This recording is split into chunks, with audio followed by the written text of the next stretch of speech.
Alors, salut la gang de J'en ai marre et bienvenue au J'en ai marre show du mardi 29 avril 2019, midi 6, heure du Québec. Heureux de vous retrouver dans mon studio virtuel habituel et non pas sur la route. J'ai essayé de vous trouver des images exclusives aujourd'hui qui vous donnent une idée de ce qui se passe dans mon petit coin, Sainte-Marthe-sur-le-Lac.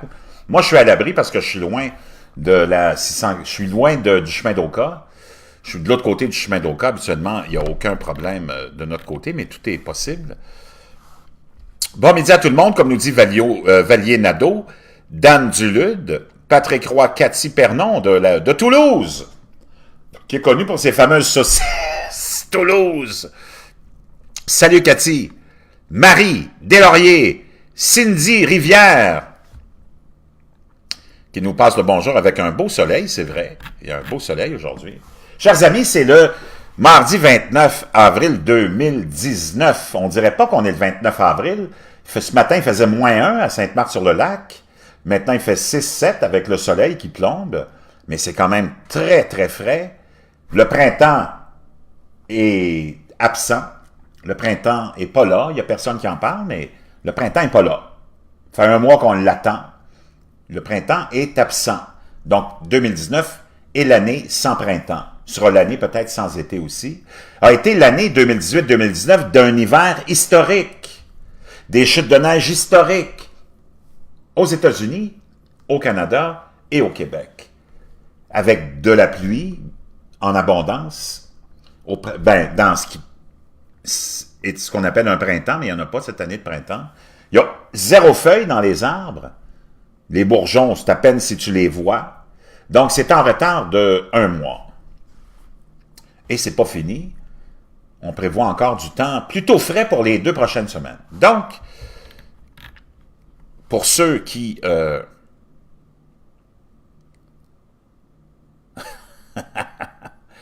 Lutzang, Wonbang, Wondang, Chongyang. J'espère qu'il y a des baguettes, lui, pour taper ces petits textes. Mes amis québécois, je m'appelle Laps, merde. Fait fret, bonjour tout le monde. Salut, le cousin français. Valier Nadeau, 1 mois de décalage pour les bourgeons. Claire Tremblay, Patrick Roy, pas une crise de feuilles qui veulent sortir. Salut les cousins. Hey, PM, MP, salut mon chum, ça fait longtemps qu'on n'a pas eu de ces nouvelles. Salut. Tu nous appelleras avec Messenger dans quelques instants. PM, je vais avoir des nouvelles de la France d'Emmanuel Macron, la France des socialistes, la France des présidents inutiles. Il y en a eu beaucoup de présidents inutiles en France. On va parler de la France collaboratrice. Les socialistes qui ont collaboré avec Hitler. Eh oui, la gauche n'aime pas ça, entendre ça, hein? On n'en parle jamais. La gauche qui a été à la base de la création du Ku Klux Klan. Oh!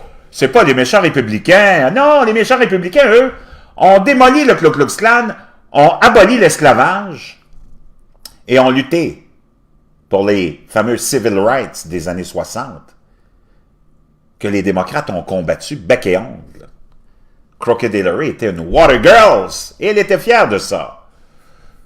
Il y a beaucoup de manipulations, de réécriture de l'histoire de la part de la gauche.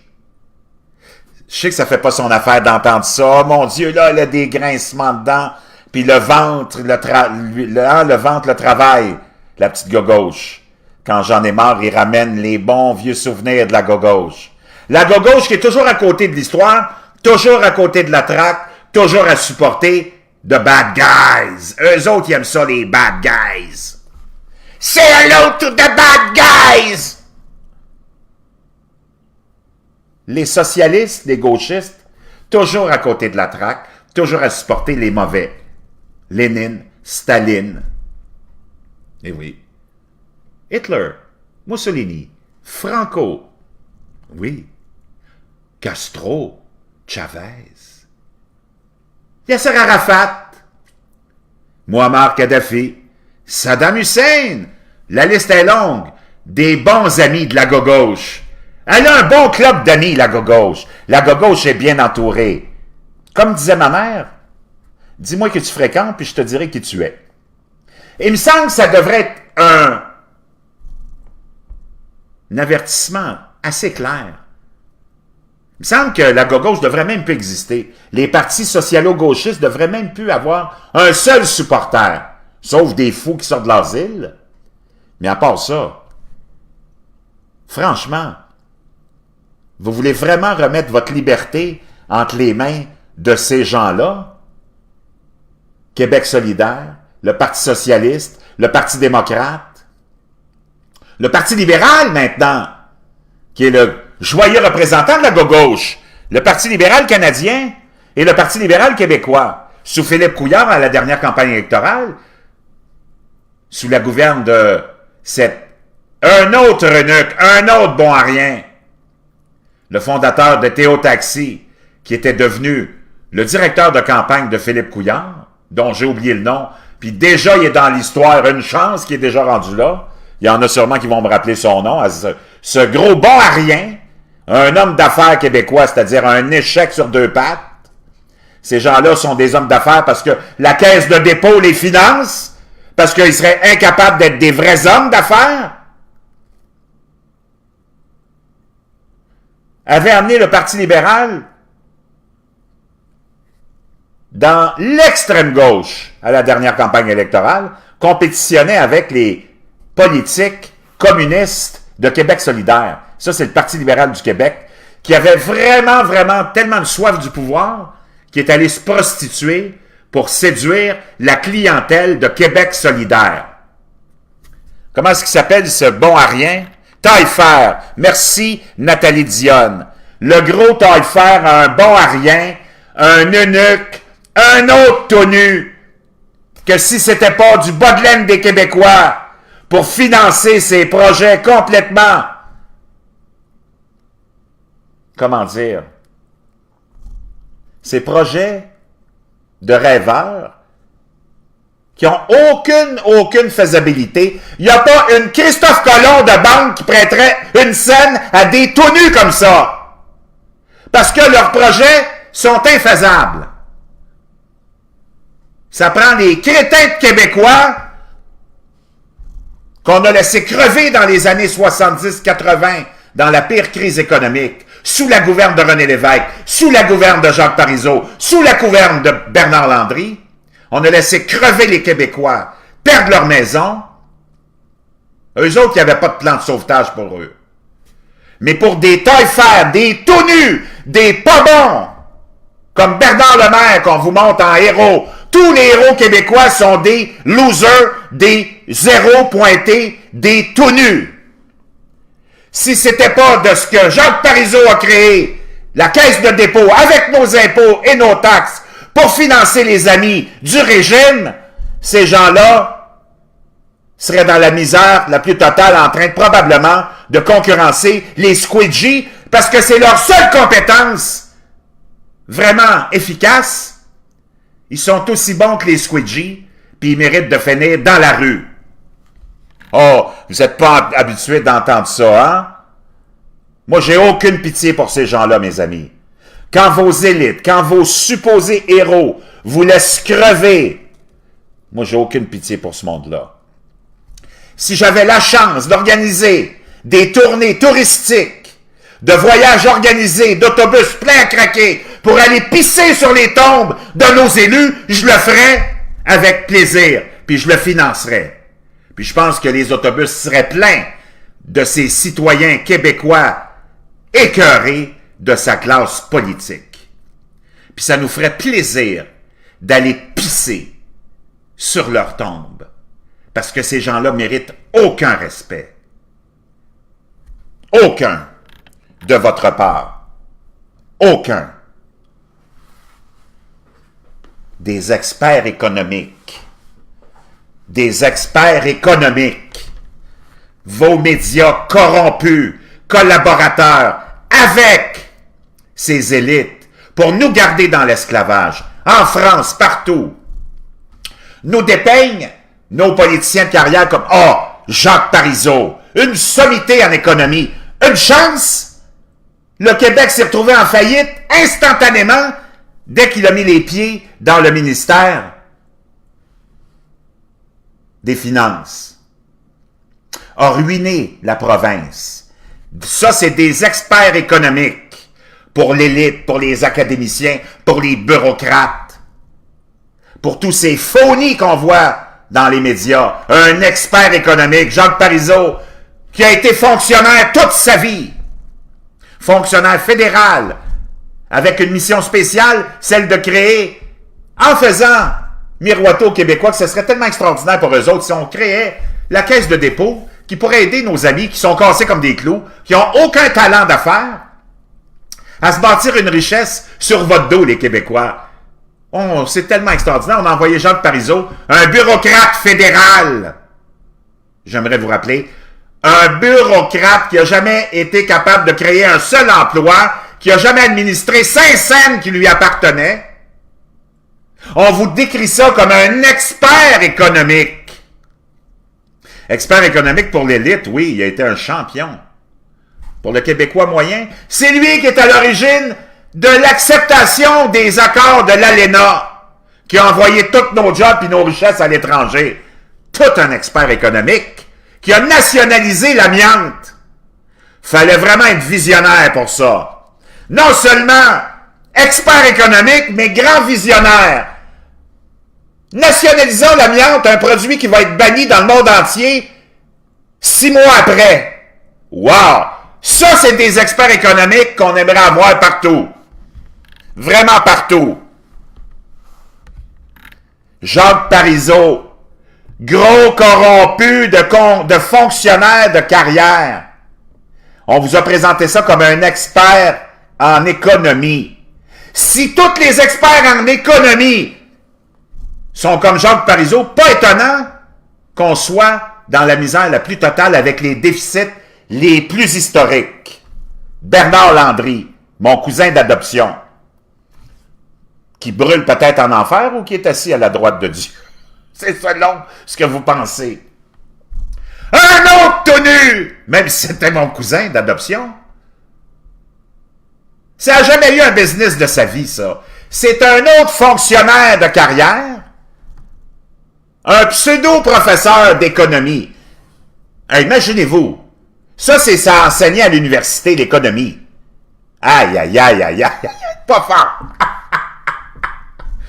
Quelqu'un qui n'a jamais administré 5 cents, qui n'a jamais créé un maudit emploi, premier gouvernement péquiste, c'est lui qu'on met à la tête du ministère du développement économique. C'est incroyable. Des politiciens de carrière. Toute cette bande de petits pouilleux qui ont émergé de la fameuse Révolution tranquille, de cette élite. Bernard Landry, un expert économique. C'est sous sa gouverne et le premier gouvernement péquiste qu'on a vécu une des crises les plus majeures économiques. Il y a eux autres qui ont, pendant 8 ans, leurs 2 premiers mandats, le PQ, ça a été 8 ans de crise économique. 8 ans de perte d'emploi, 8 ans d'augmentation de taxes et d'impôts. Des experts économiques. Y a-t-il quelqu'un qui a encore de la raison ici? Non, non, mais s'il vous plaît, y a-t-il quelqu'un qui a encore de la raison ici? Bernard Landry, un expert économique. C'est une joke. Jacques Parizeau, un expert économique. C'est une autre joke. Sérieusement.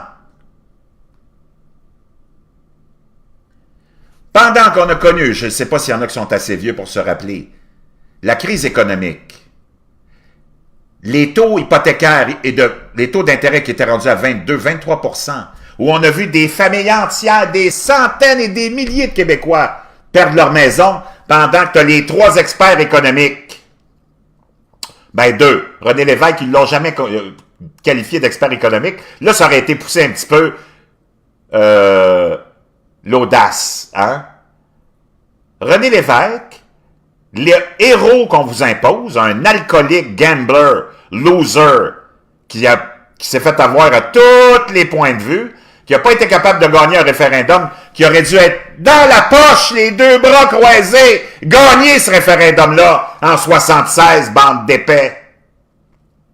Donc, tu as René Lévesque, le grand défenseur des Québécois, celui qu'on vous a bâti en héros, les 2 bras croisés, à la droite du Seigneur Bernard Landry et à la gauche Jacques Parizeau, ces deux grandes sommités économiques, pendant qu'on regarde les Québécois qui ont travaillé fort, perdre leur maison, pas un petit doigt de lever, pas un plan d'intervention, pas un plan de secours pour eux autres, mais toute la petite élite incapable de bon à rien, de pseudo-hommes d'affaires et femmes d'affaires québécoises, eux autres, on leur a sauvé le cul, mon chum.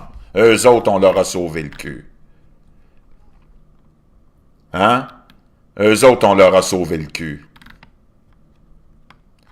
Valier-Nadeau qui nous dit « Mon père a perdu 2 fermes en 1982. » C'est dégueulasse! Pendant que t'as ton pseudo Moïse des Québécois, René Lévesque, hein? Ton pseudo Moïse des Québécois, avec ses 2 prophètes de malheur à côté de lui, on a regardé les bons, les honnêtes patriotes perdre leur maison sans... Oh, qu'est-ce que tu voulais qu'on fasse? Je ne sais pas, quand c'est les riches, tu sais quoi faire? Quand c'est tes chums, tu sais quoi faire? T'en passes des règlements, des lois, des budgets spéciaux, des exceptions. Quand c'est pour les chums, tu sais quoi faire? Il n'y a rien qui t'empêche de faire quoi que ce soit. Bon,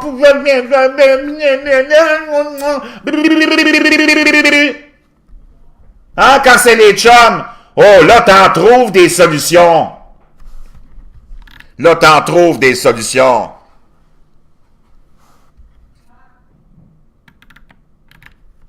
Dégueulasse. Puis moi, je comprends pas encore qu'il y ait un seul Québécois qui a encore l'audace de supporter ce parti, le Parti québécois, qui a eu l'exploit de perdre 2 référendums. Trouve-moi, toi, dans l'histoire de l'humanité, un parti politique qui sera incapable de convaincre son monde qu'ils ont besoin d'un pays. Faut vraiment être des bons à rien. Faut vraiment être des tout nus. Faut vraiment être des collaborateurs pour vraiment pas vouloir le gagner. Parce que, moi, je le sais pas, mais convaincre le monde qui habite sur une terre qui ont besoin d'un pays à eux, ça doit pas prendre la tête à Papineau pour faire ça, mon chum. Ça prend des arguments bien simples qui sautent aux yeux, mais eux autres qui n'ont pas été capables. Loser. PQ, loser. Fait longtemps qu'ils auraient dû disparaître de la map, eux autres. Fait longtemps. Puis trouve-moi pas d'excuses, le PQ. C'est à cause de l'argent. C'est à cause de l'argent des immigrants. C'est à cause de l'argent des immigrants. Fuck you! Fuck you! Pat Jobin qui nous dit « Peut-être qu'il ne voulait pas le gagner. » Exactement, mon chum. T'as mis le doigt dessus. T'as mis le doigt dessus, mon chum. Rock Guimond qui me dit « T'as tellement raison. Ouais, mais il est un peu tard maintenant pour qu'on ait raison, Rock. Parce que c'est fini. Les Québécois, ils en veulent plus. Puis ils sont écœurés de la politique. D'abord, on est en train d'être surclassé par les immigrants. Donc, c'est pas les immigrants. Puis là, t'as le PQ qui essaye de rester en vie en vous faisant accroire que, c'est les Marocains, les Tunisiens, les Mexicains, les Polonais qui vont faire l'indépendance pour vous autres. Le PQ, la plus grosse plaie jamais imposée à ce pauvre peuple de Québécois qui ont travaillé fort, qui en ont sué et chié depuis qu'ils ont été envoyés de leur terre natale, la France, par des rois salopards qui les ont abandonnés ici. Ils se sont privés, défrichés ce pays, bâtis ce pays, puis ils se font enculer par leurs semblables. Par leurs semblables. Patrick Roy qui dit des solutions pour Bombardier, du cash, encore dans un trou, sans fond, pour que les petits amis se votent une augmentation. Le PQ. Une abomination. Ça aurait dû être gagné comme ça, en 76. Il y avait une vague incroyable. Ils voulaient pas le gagner, ils ont attendu 4 ans avant de faire un référendum en 1980. Mon chum, la première job de René Lévesque. Puis il y a personne qui remet ça sur la table, puis qui leur remet ça d'en face au PQ. Je comprends pas pourquoi. Parce qu'ils sont tous protégés, parce que c'était le plan de pas le gagner.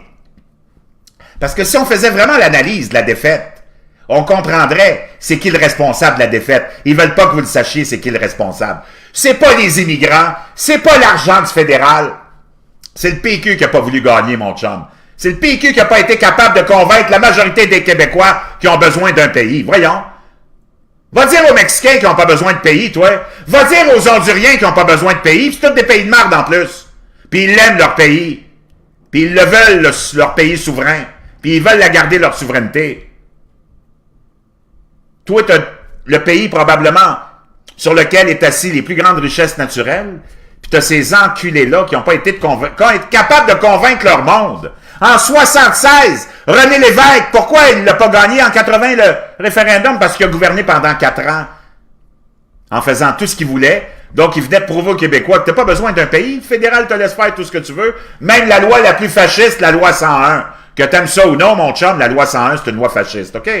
Qui a été combattue dans le monde entier. Ça s'est rendu jusqu'à l'ONU. Donc, c'est une loi fasciste. Quand tu obliges le monde à parler une loi, à parler une langue, ben, je suis désolé, c'est du fascisme! Donc, en 1976, quand il a été assermenté, ce gouvernement-là, René Lévesque, s'il voulait vraiment le gagner, s'il était vraiment le Moïse des Québécois, il aurait dit, la session, elle commence même pas, les amis, elle est ajournée, parce que, imaginez-vous, de toute façon, c'est l'article numéro 1 du parti, puis c'est pour ça qu'on existe, on s'en va en campagne référendaire.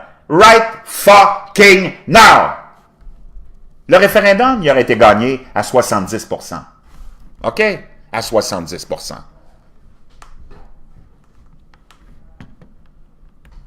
Bon, Luc Tassé. Le PQ a été infiltré. Go fuck yourself, man! Un autre péquiste, lobotomisé, Lucie Tassé. On va te tasser tout de suite, toi. Moi, quand j'entends des insignifiances comme ça, je suis désolé, je suis pas capable. Je suis pas capable. Ciao! Lucie, ça nous a fait plaisir de t'avoir comme ami. Ce sera pour une autre vie. Moi, je suis plus capable des insignifiants comme ça. Il y en a assez de plateformes où tu peux aller déconner et déplatérer. C'est pas ici que tu vas le faire. OK? Moi, je suis plus capable. Moi, du monde comme ça. Hey, mon cousin, c'est Bernard Landry. Quand je te dis que le PQ, c'est une plaie, y a-tu quelqu'un qui peut te le confirmer plus que moi de l'intérieur?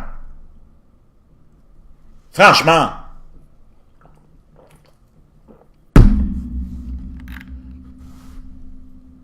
Jacques Parizeau, Bernard Landry, René Lévesque, c'était toute la petite élite bourgeoise qui voulait remplacer l'Église. Il n'était pas là pour vous autres, là. Comme la révolution de la 5e République en France, il n'était pas là pour vous autres. Ils ont juste donné l'impression que, wow, on faisait quelque chose, mais on se protégeait. Mai 68 en France, c'est un désastre. Ça a amené les Français dans la dépravation. Ils se sont détachés de leur, comme nous autres, nos racines, notre morale, nos grandes familles. Voyons. Prends pas tête à Papineau pour comprendre ça. Rod Guimond, le PQ, c'est de la marde, corrompu à l'état pur. Patrice Fortin, t'as bien raison, Jean. Emmanuel Lemire qui dit, ben dit, Jean, s'il veut niaiser, il y a la jungle, un groupe de maternelle. Bon, c'est ça, que s'en aille à la jungle. Ceci étant dit, chers amis, on va revenir à des sujets aussi axés sur la gauche. On lâche le PQ un peu. Le PQ, de toute façon, il est presque disparu. Et on souhaite sa disparition totale. On souhaite qu'il devienne comme un dinosaure, hein, qui se retrouve au musée des horreurs. Parce que c'est là où il mérite de finir. Au musée des horreurs. Ceci étant dit, la gauche, toujours avec les mauvais garçons, toujours avec les bad guys, toujours à supporter les plus mauvais de des mauvais. C'est pas comme s'il avait appris. Non! La gauche est toujours avec les mauvais parce que la gauche est mauvaise. La gauche n'est pas là pour vous autres. La gauche est là pour vous garder dépendant de l'élite. En vous donnant l'impression que c'est elle qui s'occupe de vous autres. La gauche, elle veut pas vous donner une canne à pêche pour que vous alliez pêcher. La gauche, elle veut vous donner des petits menhirs puis vous garder dépendant. Elle est toujours associée aux mauvais. Staline, Lénine, Hitler, Mussolini, Franco, Castro, Chavez, Lula, plus récemment, qui est en prison, puis qui n'a pas fini de rester en prison parce qu'il y a plein d'autres procès de corruption qui viennent tomber sur la tête du petit Lula du Brésil, la petite idole. Muammar Kadhafi, un meurtrier, un malade mental, un assassin. La petite gauche l'aimait bien aussi. Fidel Castro, 75 ans à terroriser les Cubains, à les garder dans la misère la plus noire, pendant que lui, il a accumulé 15 milliards de dollars, toujours habillé en général, avec son gros cigare, autoritaire, puis qui envoyait tous ceux qui osaient le critiquer dans ses fermes de crocodiles pour se faire manger. Un autre personnage très sympathique, que la gauche aime beaucoup, c'est son grand héros, Fidel. Hugo Chavez, un autre qu'on a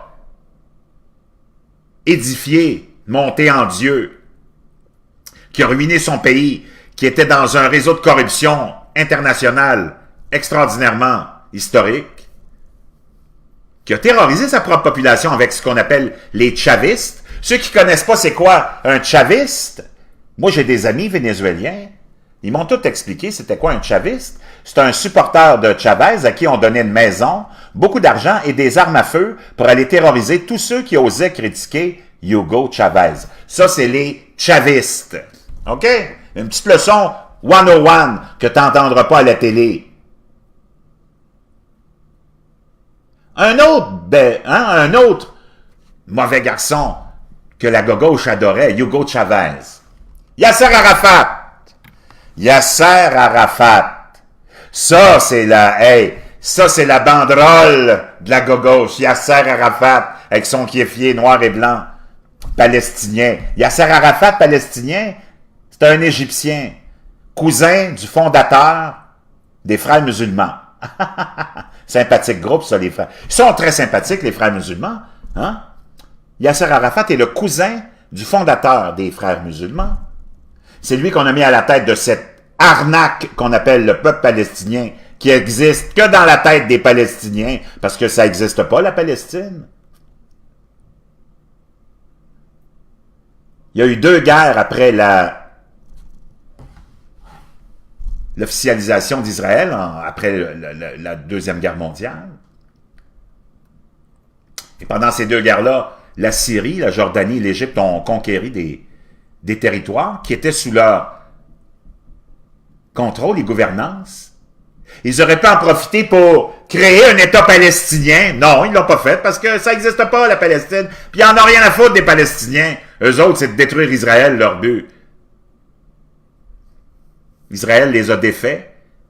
En 69, les a défaits une autre fois. 2 fois, la Syrie, la Jordanie, les pays arabes avaient le contrôle de ces territoires-là. Ils auraient pu créer un État palestinien. Ils l'ont pas fait. Parce qu'ils n'en ont rien à foutre, parce qu'ils savent que ça n'existe pas, puis que c'est une fumisterie, et leur but ultime, c'est de détruire Israël. Donc, venez pas nous dire que ces gens-là, c'est des gens de paix. Venez pas nous dire que c'est des gens de paix. Nos gouvernements ont financé ces organisations criminelles et terroristes pendant des années, alors qu'Israël a fait 5 propositions de paix qui ont toutes été rejetées par les autorités palestiniennes. Puis j'aimerais juste vous rappeler, les petits gauchistes puants vomissants, que quand Israël réplique, c'est parce qu'elle a été attaquée en premier. Et ils essayent de toujours faire ça avec plein de retenues pour qu'il y ait le moins de dégâts possible chez les civils. Mais naturellement, nos bons amis musulmans du Hamas, eux autres qui envoient les enfants puis les femmes au front pour avoir des victimes, parce qu'ils sont tellement courageux, eux autres. Ils sont tellement braves qu'ils envoient les enfants et les femmes. Ils s'en vont attaquer, ils lancent des roquettes, des cocktails Molotov, des drones, des ballons explosifs, Puis après ça, ils s'en vont se cacher comme des petits peureux, puis ils envoient les femmes puis les enfants. Parce qu'on va avoir des victimes. Et le Hamas a même admis ça. A fait ses admissions, là. OK?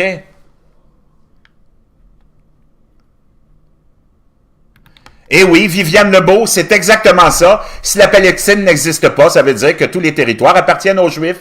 Ce territoire-là, c'est pas grand. Et oui, ça appartient aux Juifs. C'est qui occupe le territoire? C'est pas les Juifs, c'est les Palestiniens. Ou les pseudo-Palestiniens.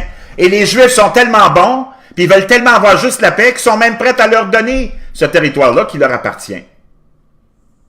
On parle pas du Moyen-Orient, là, c'est gros comme ça, Israël. C'est le seul territoire qui appartient pas aux musulmans, Viviane, dans le Moyen-Orient. Mais eux autres, ils le veulent. Ils ont tous éliminé les chrétiens. Ils ont tous été tués en Irak. Ils ont tous été tués partout ailleurs. Il n'y a personne qui s'en est préoccupé. Là, il reste un petit bout de terrain. Puis ils veulent l'avoir aussi, même s'ils n'ont aucune légitimité là-dedans. Dans le Coran, il est question de Jérusalem 0 fois. On ne parle jamais de Jérusalem dans le Coran.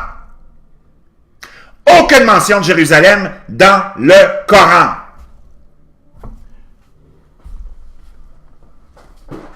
Je l'ai lu des centaines de fois, le Coran, OK?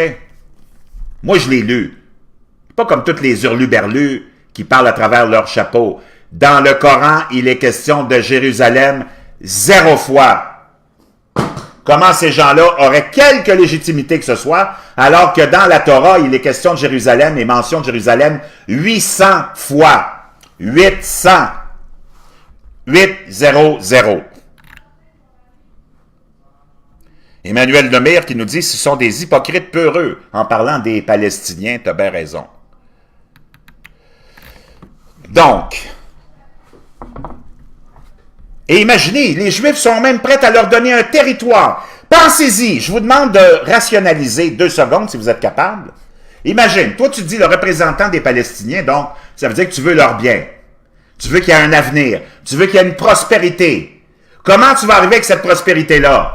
C'est en essayant de t'entendre avec ton voisin qui est prêt à te donner un territoire, un pays, et même Jérusalem-Est comme ta capitale. Imagine si tu deviens ami des Israéliens, ben, non seulement tu vas vivre en paix, ton peuple va avoir un avenir, mais ils vont être très prospères parce qu'Israël est très, très prospère. Ben non! Eux, ce qu'ils ont, c'est comme but principal et final la destruction d'Israël. Ils n'en veulent pas de paix. Puis on a nos gouvernements qui ont financé ce monde-là. Nos politiciens devraient être emprisonnés, manu militari, juste pour ça. D'avoir soutenu des terroristes. C'est de l'association, non? Du terrorisme par association. Quand tu sais que le Hamas, quand tu sais que le Fatah sont là pour détruire Israël, ultimement, puis qu'ils veulent rien savoir de la paix, puis que toi, en tant que gouvernement canadien et français, tu continues à les financer, ben il me semble que tu es coupable par association. 5 fois, ils ont dit non. Moi, je ne le sais pas, mais si je suis le responsable du Hamas, puis Israël est prêt à me donner, parce que si tu penses que tu vas détruire Israël, c'est une belle illusion que tu as, mon chum, ça n'arrivera jamais, OK? Donc, comme ça n'arrivera jamais, pourquoi tu t'entends pas avec eux? Les Juifs, ils veulent s'entendre. C'est les Palestiniens qui veulent pas. Mais quand tu écoutes les médias gauchistes, toute l'histoire est à l'envers. Puis tout le monde est endoctriné. Parce que, pour nos médias, puis tous nos cabochons qui sévissent sur les réseaux sociaux, les experts économiques, je vous en ai parlé, ben pour eux autres, un expert en politique puis en géopolitique, t'as pas besoin de diplôme, ça se résume à 3 choses. Pour être un expert en géopolitique pour la gauche, il faut que tu sois anti-israélien, anti-américain, puis anti-chrétien. Si tu réunis ces trois caractéristiques-là, tu deviens un expert en géopolitique. C'est incroyable. C'est incroyable, c'est incroyable, c'est incroyable. Incroyable. Donc, pour tous les petits trous de cul de la gauche, eux disent, si t'es pas pro-palestinien, tu peux pas parler. Ben, go fuck yourself. Ben, go fuck yourself. Parce qu'eux autres, ils contrôlent le narratif, puis ils ont défait l'histoire. Ils n'aiment pas ça quand du monde comme moi arrive pour remettre l'histoire à sa place. Si tu es le représentant des Palestiniens et tu veux le bien de ton peuple, ben mon chum, va t'entendre, accepte l'offre de paix, l'offre de pays, puis va de l'avant. Fait 60 ans qu'ils privent leur peuple d'un avenir puis d'une prospérité, plein de générations sacrifiées. Je sais que vous n'aimez pas ça entendre ça, mais qu'est-ce que tu veux que je te dise? Roch Guimond qui nous dit « Israël va sûrement raser ça bientôt avec une bombe. » Non, parce qu'ils sont gentils. Les Israéliens, moi j'ai tellement d'amis juifs, c'est du monde tellement gentil. Moi dire une chose, c'est pas eux autres qui nous cassent les couilles, là. Moi j'ai pas vu encore un Israélien partir égorger des Palestiniens. J'ai pas vu encore un Israélien s'en aller en plein milieu d'un centre commercial puis se faire sauter en disant « Dieu est grand ». Ils sont gentils, c'est du monde. Moi, j'en connais plein. J'ai travaillé pour certains. J'en sers plein de clients juifs. C'est du monde adorable, gentil, tolérant. Ils ont même pas un mot à dire contre les musulmans. Puis c'est eux autres que la gauche dépeint comme des diables. Moi, j'en reviens pas. Voyez-vous comment ils sont toujours à l'envers, ceux-là? C'est pas possible. 5 propositions de paix majeures. Israël n'a jamais été... Jérusalem n'a jamais été mentionné dans le Coran, pas une maudite fois. Parce que ils sont partis de Médine, puis ils sont en allés avec le djihad. Convertir tout le monde de force. C'est comme ça qu'on est arrivé jusqu'à ce bout de terre-là. Par la force. Bon, maintenant...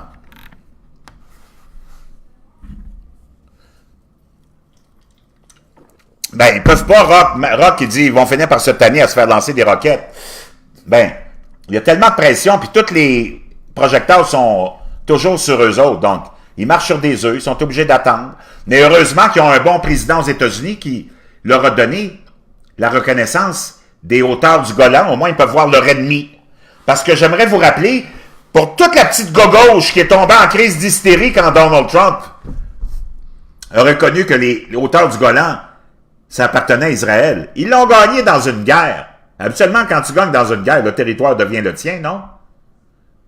C'est juste que tous les politiciens de carrière qui ont sévi depuis ce temps-là ont jamais eu les couilles parce qu'ils étaient tous anti-israéliens, parce que la gauche est anti-israélienne, antisémite.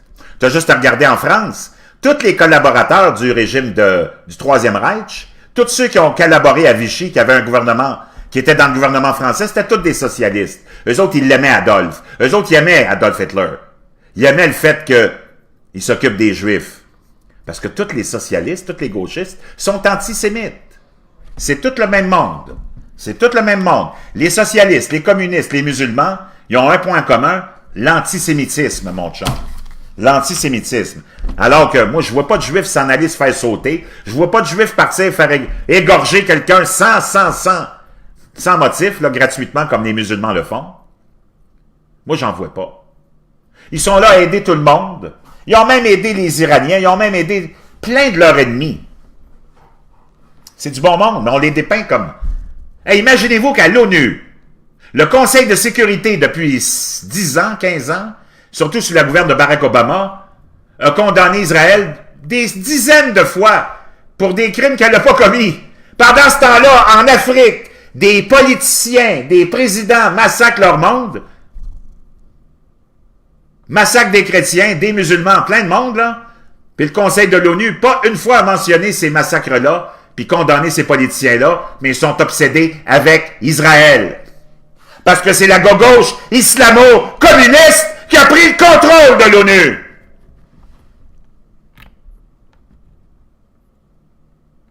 Et Christina Lamay qui nous dit, ils sont la cible en France. Oui, parce que c'est jamais disparu. Parce que ça fait plaisir à l'élite que vous démonisiez Israël, puis les Juifs, comme ça excuse leur criminalité à eux autres. Pendant ce temps-là, vous êtes tout obsédés qu'Israël, les Juifs qui contrôlent tout. Qu'est-ce qui contrôle les Juifs? Tous les Juifs que je connais, c'est du monde bien ordinaire qui n'ont pas d'argent. En Israël, la majorité des gens vivent vraiment de façon... très, très rudimentaire, là. Moi, je vois pas Israël en train de contrôler le monde. Ceux qui contrôlent le monde en ce moment, j'espère que vous le savez, que je suis pas obligé de vous apprendre ça. C'est les crises de communistes chinois. C'est eux autres qui contrôlent tous les ports en Afrique, tous les chemins de fer en Afrique, tous les ports en Europe, tous les chemins de fer en Europe. Ils ont tout acheté avec des politiciens corrompus. S'il y en a qui pensent qu'Israël contrôle quoi que ce soit, puis que les Juifs contrôlent quoi que ce soit, vous êtes vraiment des crétins finis. Mais quand je dis fini, c'est pas mal plus que fini, OK? Pas mal plus que fini.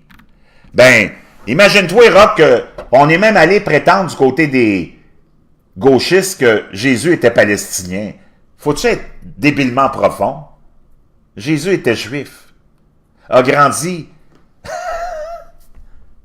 dans l'enseignement juif. Franchement. Et en plus, Patrick Roy qui nous dit, wow, c'est l'Arabie Saoudite qui préside les droits de l'homme, en plus. Viviane qui me demande si Trump est juif. Non, il n'est pas juif. Trump, il est évangéliste.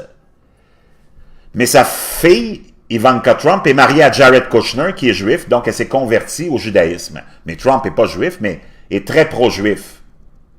Donc ça me fait bien rire quand la gauche accuse Trump d'être antisémite. C'est-tu de la débilité profonde, ça, mon chum? Donc, il y a une autre chose dont je voulais vous parler avant d'ouvrir les lignes, c'est les conspirationnistes, qui encore en 2019, juste pour vous démontrer comment il n'y a pas grand-chose à faire avec la population en général, comment on n'a aucun espoir. Quand tu as l'ensemble de la population qui est en train de se trouver une excuse pour le refroidissement global, le réchauffement climatique, qui est incapable de concevoir que c'est quelque chose de naturel et simple. Le grand minimum solaire, les cycles climatiques. Non, il faut que ça soit un tel qui est allé jouer dans les nuages, il faut que ça soit les chemtrails, il faut que ça soit la géo-ingénierie, il faut que ça soit ceci, cela. Il faut toujours qu'il y ait une explication surnaturelle. Tant que ça serait tellement si simple s'il y avait de la rationalité. Nos politiciens ne pourraient pas nous passer des sapins. Mais comme on est capable de vous faire avaler n'importe quel Christophe Colomb d'histoire, c'est certain que nos gouvernements vous font passer toutes les abominations possibles et imaginables. On prend l'exemple de l'assassinat de JFK. John Fitzgerald Kennedy. John Fitzgerald Kennedy, le président le plus inutile de l'histoire de l'humanité. Son seul accomplissement, ça a été de fourrer Marilyn Monroe, que tout le monde voulait fourrer, mais que personne n'avait réussi à faire. Lui, il a réussi à le faire. Puis il s'en est vanté, puis sa femme n'a même rien dit. Elle a passé l'éponge. Ça, c'est le seul exploit, accomplissement de John F. Kennedy, c'est d'avoir fourré Marilyn Monroe. Pour le reste, il n'a même pas été capable de stopper les Cubains dans la baie des Cochons. Il a retiré les Américains, il leur a dit d'arrêter pendant que c'était le temps, qui aurait gagné ce renversement de Castro. Il les a retirés pour permettre à Castro de massacrer les Américains qui étaient là dans la baie des Cochons et de garder le contrôle de Cuba. JFK, un bon à rien, un mafieux irlandais, dont le père s'est enrichi, la famille s'est enrichie avec le contrôle de l'alcool, sous la prohibition en provenance de l'Europe, et qui, avec son frère Robert, lorsqu'il était sénateur, ont initié une commission d'enquête sur la mafia en 1959 et 1958. On a essayé d'envoyer les plus grands mafieux en prison. Et tu avais John F. Kennedy et tu avais Robert à côté, son frère, qui était là en train d'interroger Gatty puis toute la gang, en train d'essayer de les faire condamner pour les envoyer en prison. Ça a été leur arrêt de mort. Parce que t'as Gotti qui a regardé JFK puis qui lui a dit « Hey, toi, là, ton père, le chef de la mafia irlandaise, il en a fait de l'argent avec la prohibition de l'alcool. Puis toi, tu veux m'envoyer en prison, mon chum? Parce que tu veux te faire élire président, puis tu veux te faire un capital politique sur mon dos? Je vais m'en rappeler. » Donc, tu as des crétins, encore aujourd'hui en 2019, qui se demandent « Mais pourquoi il est assassiné? Par qui il est assassiné? » JFK, c'était un politicien inutile. C'était un bon à rien. Il n'a pas été tué par des ennemis politiques ou il a été tué par la mafia italienne qui qui a voulu régler son cas une fois pour toutes, parce qu'il a essayé de les envoyer en prison, lui, en les stoulant, en les dénonçant, alors que son propre père est le chef de la mafia irlandaise, pour se faire du capital politique, puis toute sa campagne électorale a été financée présidentielle par la mafia. Donc, ils ont dit, toi, mon petit enculé, tu vas y passer. Puis je voudrais juste vous rappeler le contexte, en 62, quand il a été assassiné, comme me l'a fait remarquer un de mes amis, que vous connaissez, Observatoire, je ne vais pas donner son nom, mais il y en a qui le connaissent, là. Il m'a dit, en plus, en 62, tu n'avais pas la sécurité d'aujourd'hui. Un enfant d'école aurait pu assassiner John F. Kennedy. Donc, ça ne prenait pas la tête à Papineau pour se mettre du haut d'un édifice pour tirer 50, 60 balles, si tu veux, à 60 endroits différents. C'était une cible facile. Puis en plus, apparemment, le monde l'aimait, donc tu n'avais pas trop de doute à avoir qu'il pourrait se faire assassiner. La mafia était bien placée. Puis ils ont dit, toi, tu vas y passer, mon chum. Donc, tu as des crétins, encore aujourd'hui, qui pensent que JFK aurait été le sauveur de l'humanité. Êtes-vous tombé sur la tête? C'est un pourri! Alcoolique, womanizer, qui pensait juste à fourrer. Sauveur de quoi? Il a rien fait! C'est le politicien le plus insignifiant en plus. Plate à mourir. Stupide, comme c'est pas possible. Mais c'est qui l'a tué, là? C'est comme en 2019! On est en train de se faire plumer par nos gouvernements globalistes. On est en train de se faire plumer vivant. Puis t'as l'ensemble de la population qui se demande c'est qui a tué JFK?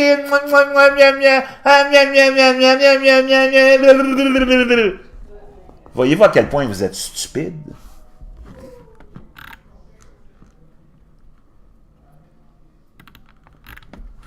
Voyez-vous à quel point vous êtes stupide? Qu'est-ce qu'on en a à branler, mais eux autres, ils veulent que vous passiez votre temps à vous demander cette question-là. Pendant ce temps-là, on vous plume, on vous fait rentrer tous les immigrants possibles et imaginables. On vous prend tout votre argent. On est en train de tout enlever les libertés personnelles. Vous autres de...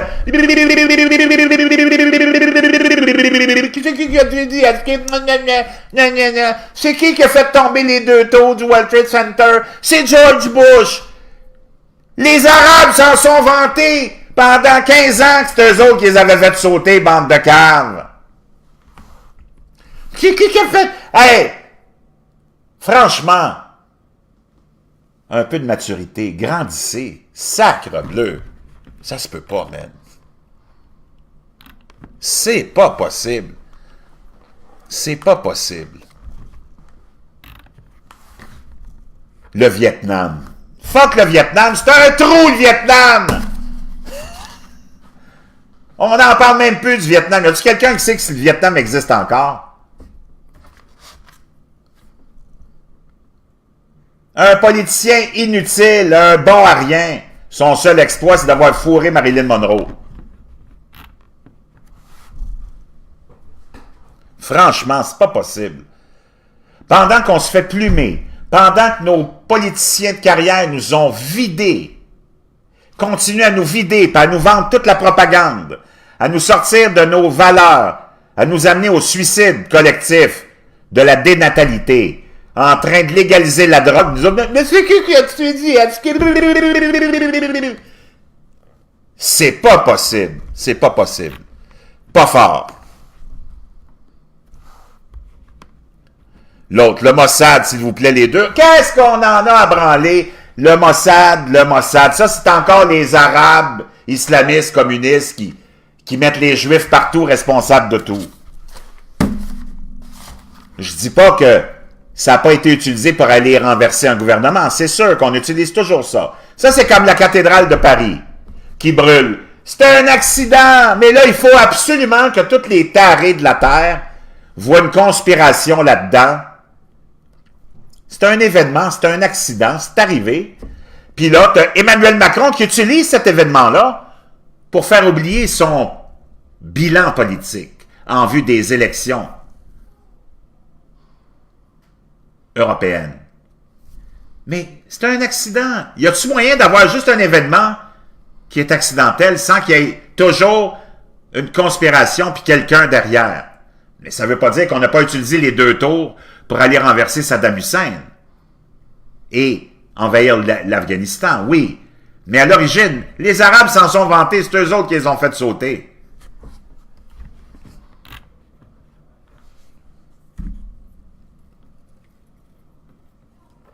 Donc, ceci étant dit, la gauche, toujours avec les mauvais garnements, toujours avec les mauvaises personnes. On est en campagne électorale aux États-Unis, hein? Presque préélectorale. En tout cas, les démocrates se préparent à se trouver un chef. Ils sont 20 sur la liste. Le dernier en liste, Joe Biden, un politicien de carrière qui a été 8 ans vice-président, qui a été plus de 30 ans sénateur, qui n'a rien accompli, un autre tonu, un autre bon à rien, qui s'est enrichi avec les Chinois et les communistes chinois pendant qu'il était vice-président. Ça, c'est la dernière trouvaille des démocrates. Il va se faire manger, massacrer par les démocrates eux-mêmes, parce qu'ils ne veulent pas d'un vieux blanc conservateur. Pour eux autres, il n'est pas assez gauchiste, il n'est pas assez leftiste, il n'est pas assez extrémiste. Beto O'Rourke, Robert Francis O'Rourke, la petite coqueluche des démocrates, à qui on donne une consonance latino, mais il n'y a rien de latino. Les socialistes, les gauchistes sont bons pour se donner des identités qu'ils n'ont pas, pour essayer de séduire des clientèles ethniques. Beto O'Rourke a rien de latino, c'est un Irlandais de 4 générations. Mais la presse gauchiste, les médias gauchistes, et lui-même s'est donné l'étiquette, le pseudonyme de Beto, puis la presse le reprend toujours pour qu'on puisse l'identifier à une communauté latino, alors qu'il n'y a rien de latino. O'Rourke est un Irlandais de 4e génération. Un autre politicien de carrière, bon à rien, qui n'a jamais rien accompli. La gauche est toujours en train de dégénérer, de dénaturer tous les événements historiques majeurs. Beto O'Rourke, Robert Francis O'Rourke, en fin de semaine, est allé comparer le système d'immigration américain à l'esclavage. Il faut le faire pareil. Un événement dramatique, monstrueux comme l'esclavage. L'esclavage, là, c'est des blancs ou des moins blancs, mais l'élite, c'est pas le peuple, l'élite qui est allée en Afrique sortir du monde de leur continent de force par la violence pour les amener travailler en Europe et en Amérique comme esclaves. Ça, c'est l'esclavage. OK? L'esclavage. Ils sont allés chercher du monde en Afrique, les ont sortis de force et les ont amenés travailler de force ici. Ça, c'est l'esclavage. Robert Francis O'Rourke s'en va comparer la situation des immigrants illégaux américains à l'esclavage moderne. Voyez-vous la débilité, le mensonge, la démagogie qui est repris après ça par les médias, par les Paul Arcand de ce monde, Anne-Marie Dussault de ce monde, qui n'ont aucune crédibilité, aucune intelligence. Le seul atout que ces gens-là ont, c'est la puissance de l'argent de leurs médias traditionnels. Sinon, ces gens-là sont... Il n'y en a pas un qui pourrait m'affronter dans un débat, il se ferait massacrer à la scie tronçonneuse verbale. Il n'y en a pas un qui pourrait tenir 30 secondes devant moi. Ces gens-là, c'est pas leur argument qui fait qu'ils sont forts, c'est les milliards de dollars derrière eux, financés par les payeurs de taxes en plus. Et les autres, ils vont reprendre ça en cas, ils vont dire, c'est extraordinaire, quel être formidable, Beto qui compare la situation des immigrants illégaux ou des immigrants d'aujourd'hui avec les esclaves. Quelle déformation. Donc, en faisant ça, les socialistes, ils font d'une pierre deux coups. Ils minimisent l'esclavage, donc ça leur donne une bonne conscience parce que c'est eux autres qui sont à l'origine de l'esclavage. Puis en même temps, ils viennent vous dramatiser la situation des immigrants en la comparant aux esclaves. Voyons. Je vous rappelle, l'esclavage, tu t'en vas chercher du monde de force. Puis tu les amènes travailler de force chez vous. sans possibilité d'aucune liberté. Ça, c'est l'esclavage. L'immigration, c'est du monde qui part volontairement de chez eux. C'est du monde qui quitte volontairement un pays de marde, qui font une traversée épique et dangereuse, qui arrive à une frontière et qui la traverse volontairement, illégalement, et qui vivent volontairement, illégalement dans un pays qui les prend en charge avec des villes sanctuaires, puis qui leur déroule le tapis rouge, qui leur paye tout.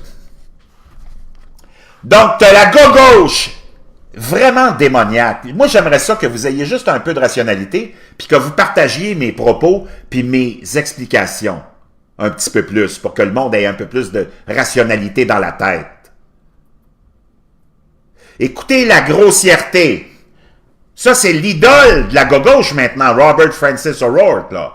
Paul Arcand, il a un poster dans sa chambre, puis il se crosse à tous les soirs en pensant à lui, parce que, de toute façon, sa femme est tellement laide que je comprends qu'il se crosse sur une photo de Beto O'Rourke.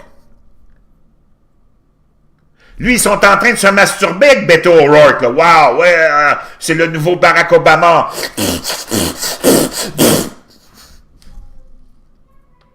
Quel extraordinaire orateur. Mon Dieu, ses paroles sont de la vérité. Voyez-vous la démonisation de ces gens-là? J'aimerais que vous partagiez un petit peu plus mes explications, puis mes trouvailles, quand je vous les partage. L'esclavage, je vous rappelle, tu es allé chercher du monde par la force, par la violence, tu les as sortis de chez eux, tu les as amenés chez vous pour les garder dans la misère, puis les exploiter 24 heures sur 24. Ça, c'est l'esclavage. Robert Francis O'Rourke, la nouvelle idole sexuelle de Paul Arcand, qui nous dit le système d'immigration américain, c'est comparable à l'esclavage. Aïe, aïe, aïe, aïe, aïe. Aïe, aïe, aïe, aïe, aïe, aïe, aïe.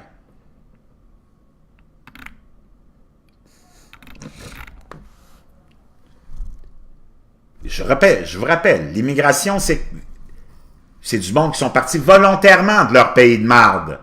Il n'y a personne qui les a forcés.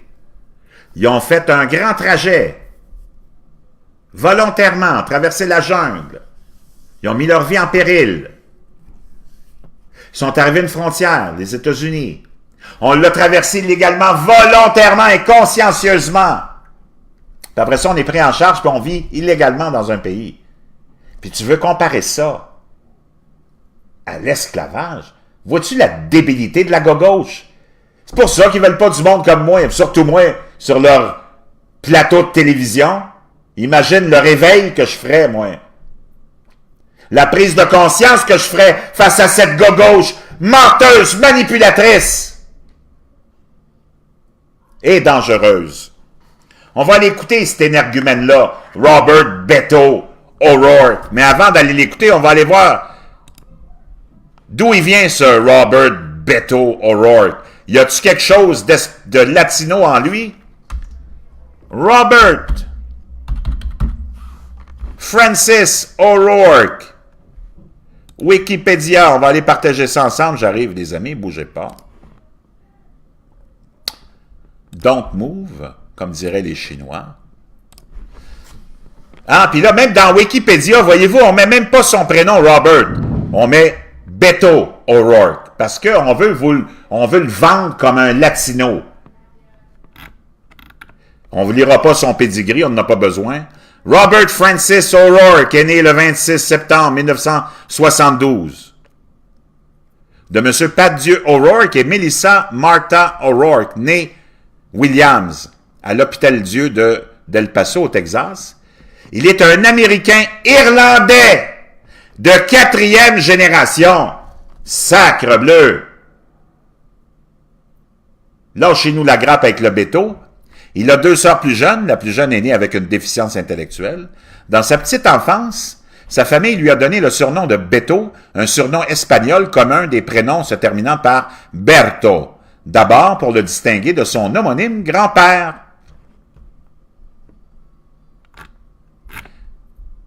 Wow! Beto O'Rourke. C'est un Irlandais de 4e génération qui a rien de latino. On va aller écouter le même Beto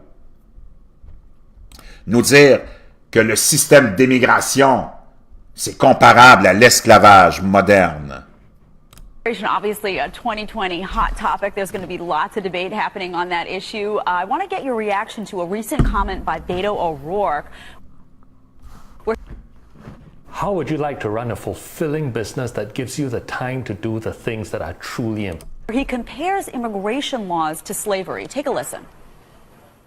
Immigration, millions living in the shadows, working some of the toughest jobs, lucky to make a minimum wage, some not even making that, kept in modern-day bondage, their immigration status used as leverage to keep them down from fully participating in this country's success.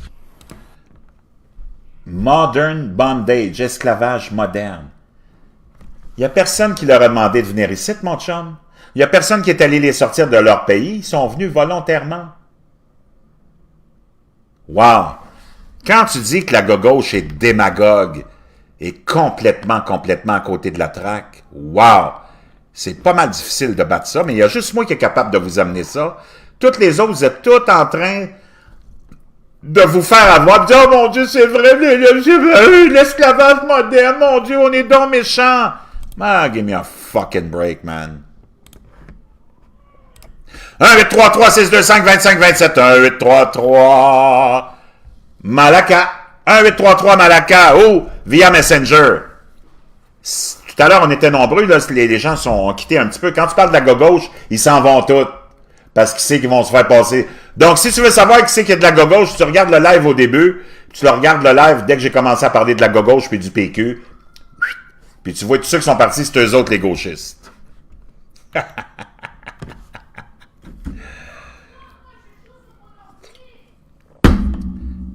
Joanne Goulet qui nous dit « Ça venait pas d'Haïti et de la Jamaïque, l'esclavage. On est allé les chercher en Afrique pour les amener justement en Jamaïque puis en Haïti, entre autres. » Un autre con comme Macron et Trudeau, nous dit Carole Bernard, avec justesse, qu'on salue.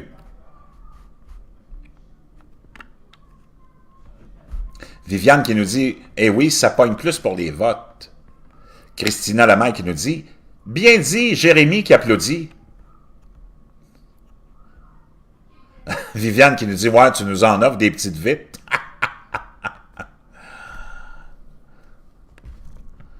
Premier mot entendu en arrivant au live, « Masturber ». D'ailleurs, j'ai un ami qui s'appelait, parlant de masturbation, il s'appelait Monsieur Bates. Et tout le monde l'appelait dans son enfance Master Bates. Master Bates. On en a plusieurs qui sont des maîtres de la masturbation. Ça devient des Master Bates. Chers amis, comme le disait l'autre, mais c'est une petite blague en anglais, ça ne se traduit pas vraiment. What's the difference between a government worker and a lesbian? None. Both, they don't do dick. Chers amis, 1-833-625-2527, 1-833 Malaka.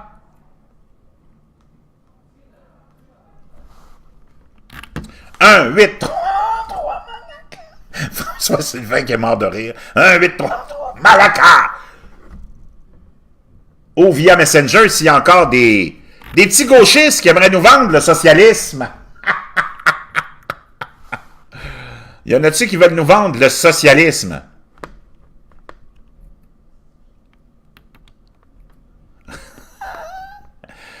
Sarrazin qui dit « Je comprends pas la joke. » OK. Dick, en anglais, ça peut désigner un trou de cul, un pénis, my dick, ou quand on dit « I don't do dick », je fais rien. C'est dans le slang. Donc, quelle est la différence entre un employé de l'État et une lesbienne? Il n'y en a pas. Both they don't do dick. En faisant référence au pénis, parce que tu es une lesbienne, et au fait que tu fais rien dans la vie, que tu travailles pas, parce que tu es un fonctionnaire. Si quelqu'un peut me trouver un fonctionnaire qui travaille, ça serait déjà une première. Donc, il n'y a pas de différence entre le travailleur de l'État et la lesbienne. Both, they don't do dick.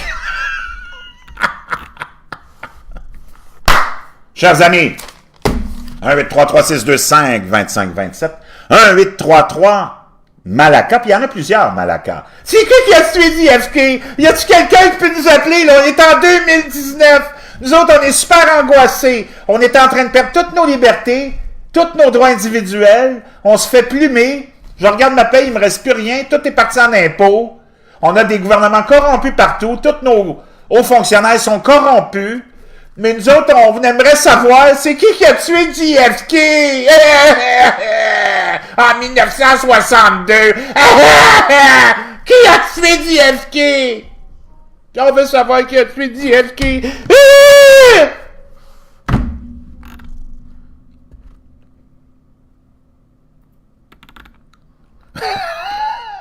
Sylvain Carignan qui est mort. Ça aussi, là, il vient de comprendre. Christina Lamay qui nous dit qu'elle a guéri, il faudrait qu'elle nous donne sa recette. Est-ce que c'est une prescription du médecin ou c'est en écoutant J'en ai marre qu'elle a changé? Elle était socialiste avant et maintenant...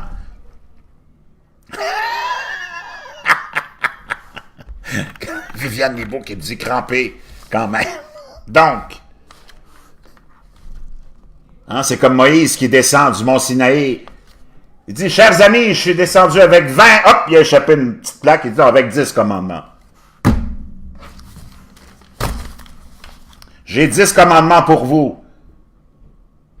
Un des Juifs se lève le petit doigt et dit, ils sont combien? C'est gratuit. Donne-moi-en 10! Hein? Pour les antisémites, ça va leur faire des jokes. Chers amis, la petite gauche. Hein? Les socialistes, tiens.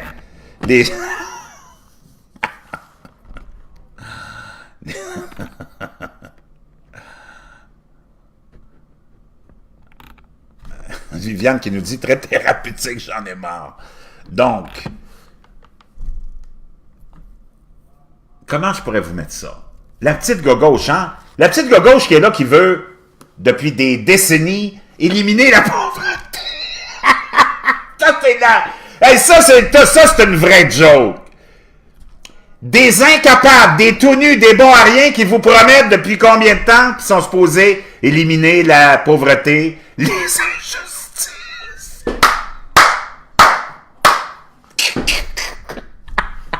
Wow, celle-là est bonne. On va éliminer les injustices, la pauvreté, la misère. Ça se peut pas. Mais on aimerait savoir qui a tué JFK, par exemple. Avant, tant qu'on sait pas qui a tué JFK, nous autres, on n'élimine pas la misère puis les injustices.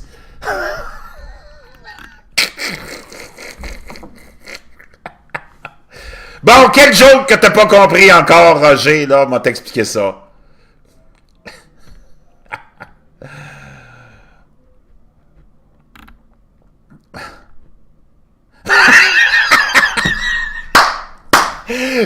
Nicolas Hernandez qui nous dit pourquoi Mitterrand était enterré au cimetière de Jarnac.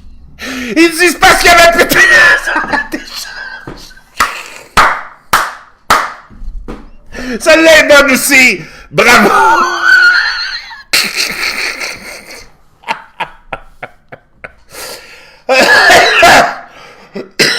Wow. Il y a juste au J'en ai marre chaud que ça arrive, ça, les amis. Des fous rires comme ça. La gauche qui nous dit on va éliminer les injustices. On va éliminer la misère. Des incapables. Des tout nus. Qu'est-ce qu'ils vont éliminer? Ils sont même pas capables de tuer une mouche. D'ailleurs, ils ont créé une association de la protection de la mouche. Parce qu'ils sont pas capables de la tuer, ben ils se sont dit on va la protéger. Ça se peut pas. Oh, wow.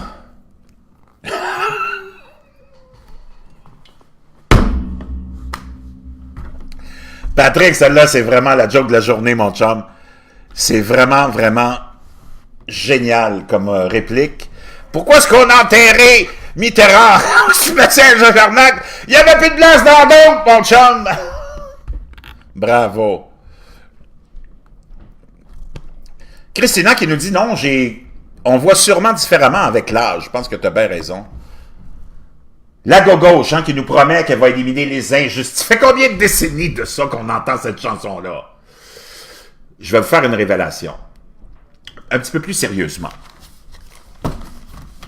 La misère, la pauvreté, c'est vu selon certains yeux, selon certains jugements. Hein? La misère n'est pas pareille partout, puis cette misère n'est pas pour tout le monde la même chose. Pour quelques-uns, de ne pas avoir une Lamborghini, ben c'est d'être dans la misère. Pour d'autres, de rien avoir dans son frigidaire, ça c'est de la misère. Mais déjà, tu as un frigidaire. Donc, tu pourrais le remplir. La misère, c'est relatif. Puis la misère, puis les injustices, tu ne pourras jamais les éliminer. La preuve, c'est qu'ils n'ont jamais été capables de les éliminer. Ça fait 2-3 000 ans qu'on entend parler de ça. Pourquoi? Pour une raison bien simple. C'est que tu as du monde qui ne veulent pas sortir de la misère, OK? Christine qui me dit, tu crois que tu vas finir le live? M'a essayé. C'est un état d'esprit, c'est un état d'être que chacun d'entre nous avons. On est tous uniques. Pour certains, on a de l'ambition, pour d'autres, on n'en a pas. Pour certains, on veut des choses, pour d'autres, on n'en veut pas. Pour certains, on a une fierté, d'autres n'en ont pas. Pour certains, on veut une dignité, et d'autres n'en ont pas. Oui, allô? Bonjour, Jean, ça va bien? Yes, sir! Je savais pas si je devais appeler aujourd'hui. J'ai dit... Ben, t'as bien fait. On est toujours content de t'entendre, mon cher Jean. Ça faisait longtemps que je n'avais pas appelé non plus, effectivement. On t'écoute. J'ai jamais été aussi occupé depuis que j'étais en retraite. C'est souvent le cas. J'aimerais ça que tu jases un petit peu de la fameuse gestion de barrage, là, concernant les inondations qui impactent là, toute la côte, si tu veux, la rive nord de Montréal. Boncoin, Sainte-Marthe-sur-le-Lac, oui. Ben oui. C'est cute, hein? Tu regardes le Richelieu, tu regardes d'autres cours d'eau, ils n'en ont pas de problème, mais ils en ont du côté nord. Ça n'a pas d'allure. C'est peut-être à cause des immenses accumulations de neige dues au réchauffement de la planète. Probablement, hein? Ben, c'est un hiver historique aussi, Jean, je t'avouerai. Oui. Il y a eu un hiver historique. Aux États-Unis, il y a eu un hiver historique. En montagne, c'est pas encore fondu. On a eu de la pluie énormément aussi au printemps. On le savait depuis 3 ans, c'est ce modèle-là qui s'est installé. Puis moi, je te ferai remarquer que j'ai toujours l'œil qui est assez vigilant. Puis les cours d'eau, depuis 3 ans, là, ils n'ont jamais baissé vraiment comme ça arrive habituellement dans les années passées, les décennies passées. Tu avais, des hivers un peu réguliers. Là, tu avais naturellement une augmentation du niveau des rivières et des lacs, mais les étés étaient tellement secs et chauds que souvent, tu arrivais au mois de juillet, mon chum, puis il n'y avait plus d'eau dans les cours d'eau. Ici, à Laval, là, c'était sec comme le trou de cul d'une bonne sœur, OK? Mais, depuis 3 ans, avec le nouveau modèle climatique qu'on a, de la neige qui tombe en quantité historique, puis j'aimerais rappeler au monde qu'en 1983, le Journal de Montréal nous disait qu'en l'an 2000, il n'y aurait plus de neige, mon cher Jean. Depuis 3 ans, il y a tellement eu des hivers rigoureux, tellement eu d'eau qui est tombée, que les niveaux, là, ici, à Laval, quand je traverse le pont, Jean, là, depuis 3 ans, je le disais même à ma femme, je dis, si, boire, on est rendu au mois d'août. Habituellement, tu vois les arbres et les plantes qui sortent du fond du lac, tu les vois très bien parce que c'est asséché. Mais tu étais rendu au mois d'août, puis c'était encore très élevé. Je me dis, si, boire, l'an prochain, s'il y a un autre hiver, ça va être d'aplomb. Puis l'autre hiver d'après, ça va être encore plus d'aplomb parce que les niveaux n'ont pas le temps de s'assécher et baisser. Tu comprends ce que je veux dire? Oh, je comprends. T'as pas été regardé un petit peu au niveau de la gestion des barrages Hydro-Ontario, là? Ben, j'arrive d'Oka, je suis allé à Oka aujourd'hui, puis là, c'est très, très haut. C'est déjà plus haut que le niveau le plus haut que c'était il y a 2 ans. Puis c'est pas fini. Naturellement, tous les barrages sont pleins, mais qu'est-ce que tu veux faire? Il y a eu un hiver de fou, historique, l'an dernier aussi, puis l'année d'avant. On est depuis 3-4 ans là, dans un nouveau modèle climatique qui est un modèle de refroidissement global et non de réchauffement global. As-tu vu? Ça fait 3 ans qu'il y a de la neige en Arabie Saoudite, au Sahara, au Maroc, partout. C'est un modèle qui s'est installé en Europe, en Suisse. Ils ont reçu je sais pas combien de dizaines de pieds de neige cette année, l'année dernière aussi, dans les montagnes italiennes. Partout, Jean, c'est l'Australie qui a vécu, ils sont entrés dans l'automne, eux autres, ils ont déjà connu leur journée leur plus froide historiquement de l'automne. Et ils ont connu l'an dernier l'hiver, un des hivers les plus rigoureux aussi. C'est un modèle global, Jean, de refroidissement. On s'est trompé. Qu'est-ce que tu veux que je te dise? Eux autres, ils ne sont pas trompés. Ils savaient que ça s'en venait, mais eux autres, ils voulaient démoniser le CO2. Ils voulaient avoir juste assez de temps pour convaincre tout le monde qu'il fallait taxer le CO2. Sais-tu combien ça va rapporter de trilliards, le CO2, toi? Ah oui, ben, c'est de la merde. On sait. Vas-y, on t'écoute. C'est de la merde. Es-tu là? Oui, vas-y, on t'écoute, Jean. Non, moi, c'est simplement pour te dire que je pensais que ça t'allait peut-être un petit peu titiller le fait de savoir que actuellement, sur la rivière des Outaouais, il y a des barrages qui sont gérés par Hydro-Ontario. Je veux pas me faire une mauvaise langue. Ah, attends une seconde, Jean. On vient d'avoir un tweet un message d'Emmanuel Lemaire qui nous dit la rivière Richelieu et déborde présentement à Saint-Jean-sur-Richelieu. Ah, ça se pourrait. Mais ça, déjà là, je pense que ma soeur, elle demeure là, moi, puis elle me disait qu'effectivement, c'était haut. Mais de là, de dire que ça débordait, ça déborde-tu d'un petit cours d'eau, ça déborde carrément au centre-ville. Ben lui, il me dit la rivière Richelieu déborde présentement à Saint-Jean. Je sais pas si Emmanuel, tu peux nous donner plus de détails. Moi, c'est ça, parce que ma soeur voulait demander. Ma soeur Louise habite là-bas. Ah, OK. Ben, j'ai un ami aussi, moi, un bon client qui est dans ce coin-là. Il y a une petite maison de campagne, là. Ben, Oui. puis il était parti là-bas en fin de semaine. Je l'ai pas vu au resto. J'ai vu sa femme, Jean, parce elle me disait justement le niveau de l'eau, il est vraiment élevé. Le terrain était tout inondé. La maison était encore sauvée, là, mais en tout cas, ça s'annonçait très problématique. Mais tu remarqueras que du côté de la Rive-Nord, il y a comme plus d'impact. Et c'est là que je veux en venir, moi. C'est que, faites une petite recherche là, au niveau d'Hydro-Ontario, là. Et eux autres, ce qu'ils veulent, OK, c'est surtout, il y a un job à faire, eux autres, au niveau des riverains qui habitent. Ah, attends, Jean, il nous a envoyé un petit supplément d'informations. Toi, tu connais le secteur plus que moi. Il dit, ça touche présentement les rebords de la marina et les bancs qui longent la rivière.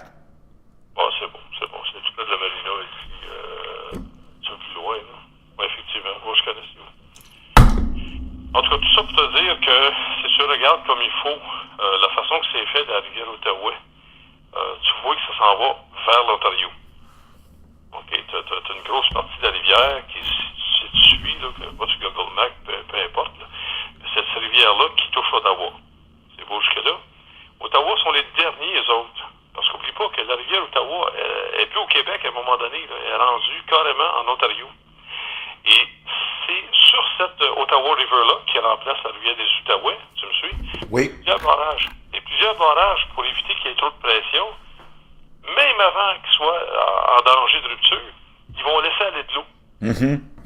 Ils ont beaucoup de pression de la part des citoyens là-bas. Là, maintenant, c'est de la part, bien entendu, de la ville d'Ottawa, parce qu'ils ont fermé un petit peu les rues, Ottawa-Viol, Gatineau. Fait que, une chose, là, cette fameuse inondation-là, il y a une partie qui est artificielle. OK. Je fais des recherches là-dessus, puis tu vas voir que c'est ça que je voulais t'amener comme complément d'information ce matin. OK. J'ai plusieurs amis qui travaillent encore en poste là-bas, puis on dit, regarde, c'est un scandale, les scoristes du Québec. Hey, Joanne Goulet qui nous dit il tombait de la neige dans la nuit d'hier dans le bout de Rivière-du-Loup. Ah ben oui, facilement. Je connais des gens de Mégantic, mais il y a encore de la neige chez Terrain là-bas. Là. Ben oui, j'ai un ami, moi, qui me parlait, un client en fin de semaine, qui me disait qu'il y a 3 pieds de neige au lac Saint-Jean encore. Ah, je le croirais. Mais ça, c'est à cause du réchauffement de la planète. Il faudrait peut-être demander plus de taxes. Moi, je pense qu'il n'y a pas assez de taxes qui sont demandées. C'est pour ça que, justement, il y a... Ben oui, s'il fait froid puis il y a de la neige parce que ça se réchauffe. Tu sais, tu te mets dans une pièce, Jean, moi, j'aime la logique de la gauche. La gauche, puis il n'y a jamais personne qui les remet à leur place, puis la science peut te remettre à ta place. Mais as-tu remarqué combien... Ils invitent jamais des vrais scientifiques, hein, sur leur crise de plateau, juste des crises de logs, puis des académiciens. Écoute bien ça, mets-toi dans une pièce. Là, j'aimerais que le monde qui est à l'écoute, vous fassiez cette expérience-là, OK? Tu te mets dans une pièce avec un radiateur puis un thermostat. Va mettre la température à 30 degrés de ton thermostat. Qu'est-ce qui va arriver dans la pièce? On va se réchauffer. Ben, c'est parce que s'il y a un réchauffement, moi, je comprends pas qu'il fasse froid et qu'il y ait de la neige encore. Comprends-tu la logique de ça? C'est tellement ridicule. Ces gens-là sont tellement absurdes qu'ils sont rendus à faire essayer d'avaler la couleuvre que si tu vois autant de neige puis autant de froid, c'est parce qu'il y a un réchauffement. Êtes-vous tombé sans tête, le monde? Ça, c'est comme avaler la couleuvre là, du comment t'appelles ça? Les Easter Worshippers. Ouais, c'est ça. Hein, ils sont 390 catholiques à s'être fait tuer par des musulmans, mais t'as Barack Obama puis t'as Crooked Hillary qui disent « Oh, on est tellement triste pour ces Easter Worshippers et ces voyageurs. C'est un crime contre l'humanité. » Ils sont incapables de mettre dans la même phrase « terroristes islamistes » puis « chrétiens ». Ça, eux autres sont allergiques à ça, hein? En fin de semaine, j'avais un ami qui venait, c'est un journaliste en plus, imagine-toi, un vrai vendu là, dans tous les sens du mot. Puis venu souper avec moi puis ma copine. Puis écoute, c'est incroyable tout ce qu'on pouvait entendre de sa part. Là. Tu vois, l'endoctrinement est au maximum. Là. Puis il croit vraiment. Là, il parlait justement que Monsieur Trump n'avait pas le physique de l'emploi. Puis qu'il faisait en sorte que le poste de président était vu un peu comme une bouffonnerie, qu'il n'y avait pas l'aplomb, qu'il n'y avait pas la noblesse d'Obama, la noblesse de Bush. C'est des politiciens de carrière. Ils n'ont rien fait pour le monde. C'est juste des marionnettes qui sont mises. Moi, je comprends pas, Jean, que tout ce monde-là, ils veulent une révolution. Puis là, tu as quelqu'un qui arrive pour révolutionner, qui n'est pas un politicien de carrière, puis ils sont tous là à le dénigrer, puis ils veulent remettre un politicien de carrière à la place. C'est quoi la compétence d'un politicien de carrière, si ce n'est que de faire avancer l'agenda de l'élite qui l'a mis là? Trouve-moi une réponse à ça, mon chum. C'est ça.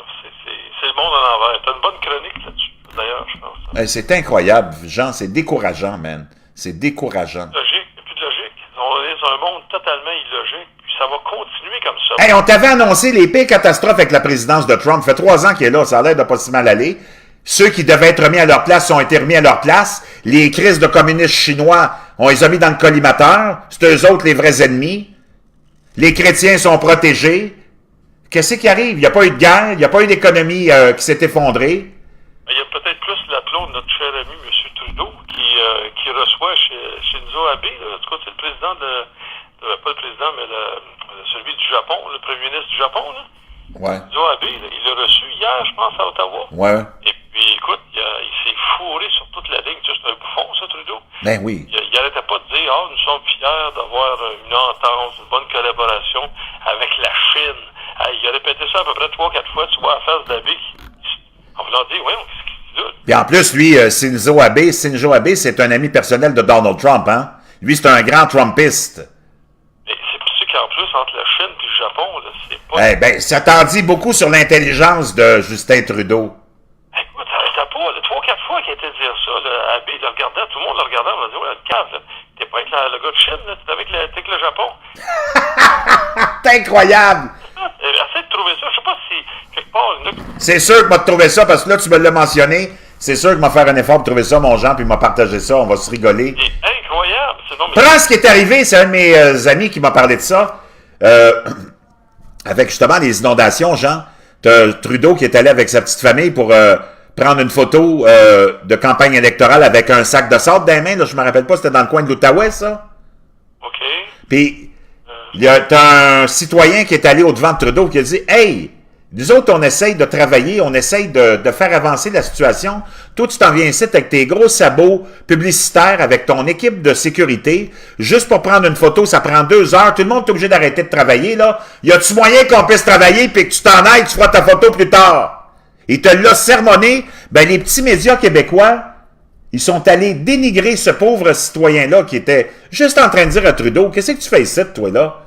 Pour venir prendre une photo de famille avec un sac de sable dans les mains pour avoir une belle photo de campagne électorale. » Ben, les médias québécois, sais-tu qu'est-ce qu'ils ont dit? « Oh, le pauvre petit Justin avec ses beaux petits-enfants qui venaient aider le monde, il a été accueilli de façon impolie et dégueulasse par un citoyen. » Vois-tu les médias québécois, comment est-ce qu'ils sont des mangeux de balus, toi? Exact. Je l'ai trouvé sur YouTube, il y en a un justement qui l'a sorti. Ça s'appelle Trudeau Confuse, donc en anglais, le C-O-N-F-U-S-E-S. China and Japan in front of Japanese Prime Minister. OK, attends, je vais trouver le lien, on va pouvoir le partager. Tu me dis, c'est quoi le titre de la vidéo? Trudeau OK, Trudeau confused. China and Japan. Attends, Trudeau confused. China And Japan. and Japan. Tu vas déjà apparaître, là. Ou in front of Japanese Prime Minister PM. In front of... Front Japanese PM. C'est True North. Ça se trouve être la personne qui l'a. Il y a déjà 4 200 000 visionnements, imagine-tu. OK, je l'ai. Ça fait un jour de ça. Ouais, une minute 6, je pense, ça dure. OK. Je l'ai. On va aller partager ça. Bouge pas, Jean, OK? Je vais aller sur... dans mon studio, faire l'écran de partage. Reste là, on va regarder ça ensemble, OK? C'est bon, une question d'imbécile. OK, bouge pas, reste là. On va aller partager ça avec les abonnés. Puis on va écouter ça ensemble. Hey, s'ils nous écoutent, là, Industrie Canada, là, tu sais, pour les autres, ils vont dire qu'on se moque de lui, on se fait arrêter. OK, on y va. What a real pleasure it is to welcome Prime Minister Shinzo Abe to Ottawa for the second time, to Canada for the second time in a year, to Ottawa for the first time of this Moi, mandate, j'entends rien. Je sais pas si... on the occasion of 90 years of diplomatic relations between Canada and China, Canada and Japan. Attends un petit peu, tu vois. Regarde ton écran. On the Ouais, occasion mais of c'est ça, j'entends 90 rien, moi, là. years Je sais pas si les gens l'entendent, moi, j'entends rien. Ben, je suis pas sur l'écran, là. Je suis pas devant l'ordi, je savais pas... Ah, OK, donc, Canada attends. and Japan, a very Attends, les gens l'entendent. auspicious Moi, je sais moment pas. where we move forward in deepening trade ties, in strong connections between people to people, and a very, very positive look as Japan hosts the G20 this year in a few months. Between Canada and China, Canada and Japan. Donc, notre... Hey, rappelle, Jean, j'ai touché un bouton, je sais pas ce qui est arrivé, là. Je t'ai fait disparaître.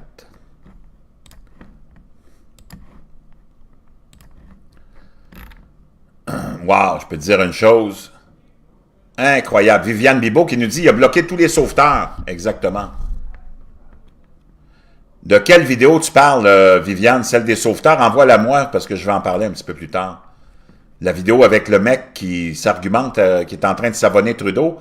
Partage-la moi sur mon Messenger ou comme ça je pourrais faire une vidéo avec. Merci. Hein? Donc,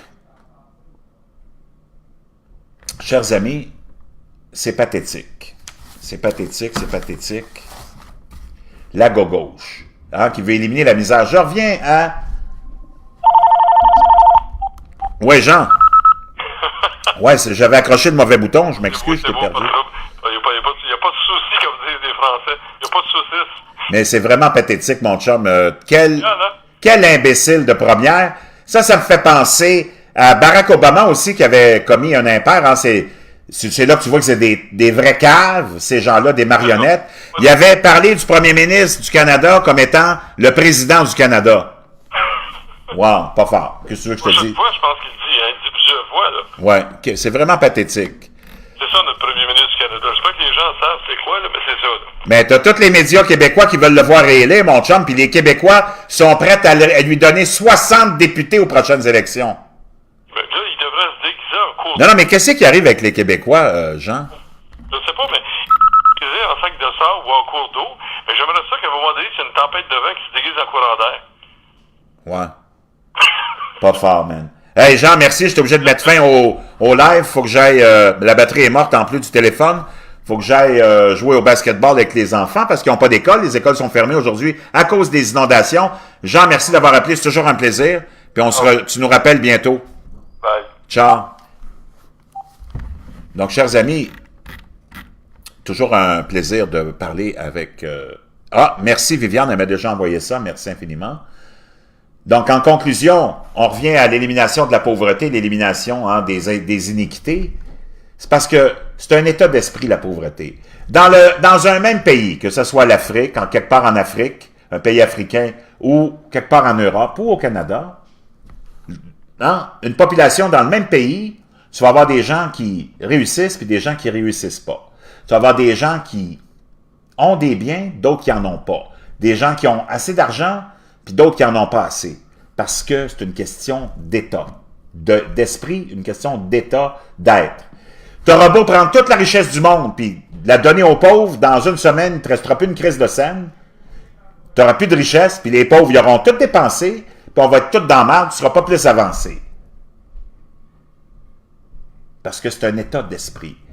Si tu veux réussir, si tu veux avoir la dignité de réussir ta vie, puis de vouloir du matériel, ben il faut que tu ailles le chercher toi-même, par la force de ta volonté, mon chum. Il n'y a rien qui tombe du ciel, mais on veut éliminer la pauvreté avec l'illusion qu'on va tout donner. Mais tu ne régleras rien, mon chum. Tu auras beau prendre les 7 ou 8 milliards qu'on a trouvés pour reconstruire la cathédrale de Notre-Dame, qui a l'air d'offusquer tous les petits gauchistes, là, ben tu as beau prendre ce 6 milliards-là puis le donner aux pauvres, dans 24 heures, il n'y en aura plus de 6 milliards, les pauvres vont être aussi pauvres, tu n'auras pas de cathédrale, le cave. Parce que tant que tes petits pauvres n'auront pas les couilles, puis la volonté, puis l'ambition de se nourrir eux-mêmes, puis de réussir, tu auras beau prendre tout l'argent du monde, mon chum, le remettre dans les poches, cet argent-là, il va fondre comme neige au soleil, puis tu vas te retrouver, gros gens, comme devant, le cul, dans marde. Même pas dans l'eau, dans marde. Ce qu'il faut faire, Confucius l'avait bien expliqué, arrête de donner du poisson, donne la canne à pêche, puis montre-lui à pêcher. Puis apprends-lui que ça prend un effort, par contre. Pour tenir la canne à pêche, ça prend de l'ambition pour vouloir la canne à pêche, puis ça prend de la force pour aller pêcher. Puis ça prend un effort pour aller pêcher. Puis en faisant ça, tu vas retrouver ta dignité. Tu vas retrouver ta fierté. Et tu vas avoir un accomplissement dans la vie, celui d'avoir accompli ta vie, puis d'avoir nourri ta famille de façon digne et honorable. Mais si tu veux rester dans la rue, reste dans la rue. Mais demande-moi pas de te nourrir. Si tu veux être dans la misère, puis rester chez vous dans la misère, puis pleurer, demande-moi pas de te financer. C'est un état d'esprit, la pauvreté. C'est un état d'être. Tu as du monde en Afrique qui ont la dignité et ils réussissent. Tu en as d'autres qui sont dans la marde. Parce qu'ils ont décidé d'être dans la marde, ils ont choisi d'être dans la marde, puis c'est bien correct, j'ai aucun problème avec ça, mais demande-moi pas de te financer tout ce que j'ai parce que tu veux l'avoir toi aussi.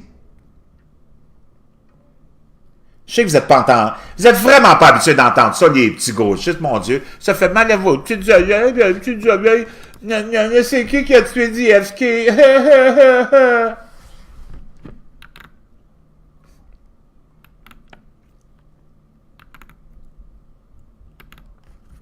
Guy Mallet nous dit les pauvres vont blower ça bien vite. Lynn Réau, artiste peintre, qui nous dit « Merci Jean, j'apprends beaucoup avec toi. Une chance qu'on t'a. Merci beaucoup de ton message d'encouragement, Lynn.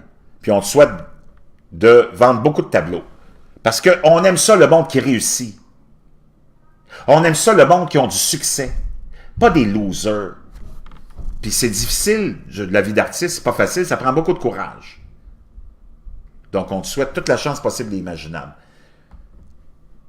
En conclusion, si on enlevait le contrôle de notre système d'éducation qui est entre les mains de la FTQ, de la CSD puis de la CSN, tous ces êtres crapuleux, mafieux, qui ont juste un but, c'est de garder le monde à leur crochet pour leur voler leur cotisation en faisant rien pour eux autres, c'est eux autres qui enseignent à nos enfants puis qui créent avec les bureaulogues puis les technologues puis les bureaucrates les programmes d'éducation, si on redonnait la vraie éducation à nos enfants, pas celle d'être un globaliste qui va accepter le multiculturalisme, les frontières ouvertes, l'envahissement de ta vie par un gros gouvernement, qui va te dire comment péter, comment manger, comment boire, comment parler, puis que tu dois accepter tout ça, les bras tombés. Hein? C'est ça que nos bureaucrates nous conditionnent à accepter l'inacceptable. Si on enseignait aux gens que si tu veux quelque chose dans la vie, ben, ça te prend de l'ambition. Puis pour avoir de l'ambition, ben, ça te prend un état d'esprit qui va valoriser l'effort, valoriser l'ambition. Si tu n'en veux pas non plus, si tu n'as pas d'ambition, c'est bien correct aussi. Mais il faut que tu comprennes que si tu te satisfais de ce que tu as, puis tu ne veux pas faire un effort supplémentaire pour avoir tout ce que les autres ont, Viens pas pleurer après sur ton sort pour que tout le reste du monde te donne ce qu'ils ont, que t'as pas, parce que t'avais pas le courage d'aller le chercher toi-même. Merci d'avoir été là. Et à bientôt à la seule et unique plateforme. Vous n'en aurez pas d'autres comme ça. Il n'y en a pas d'autres comme celle-là, où le gros bon sens étant vraiment en haut des priorités. Merci, on se retrouve bientôt.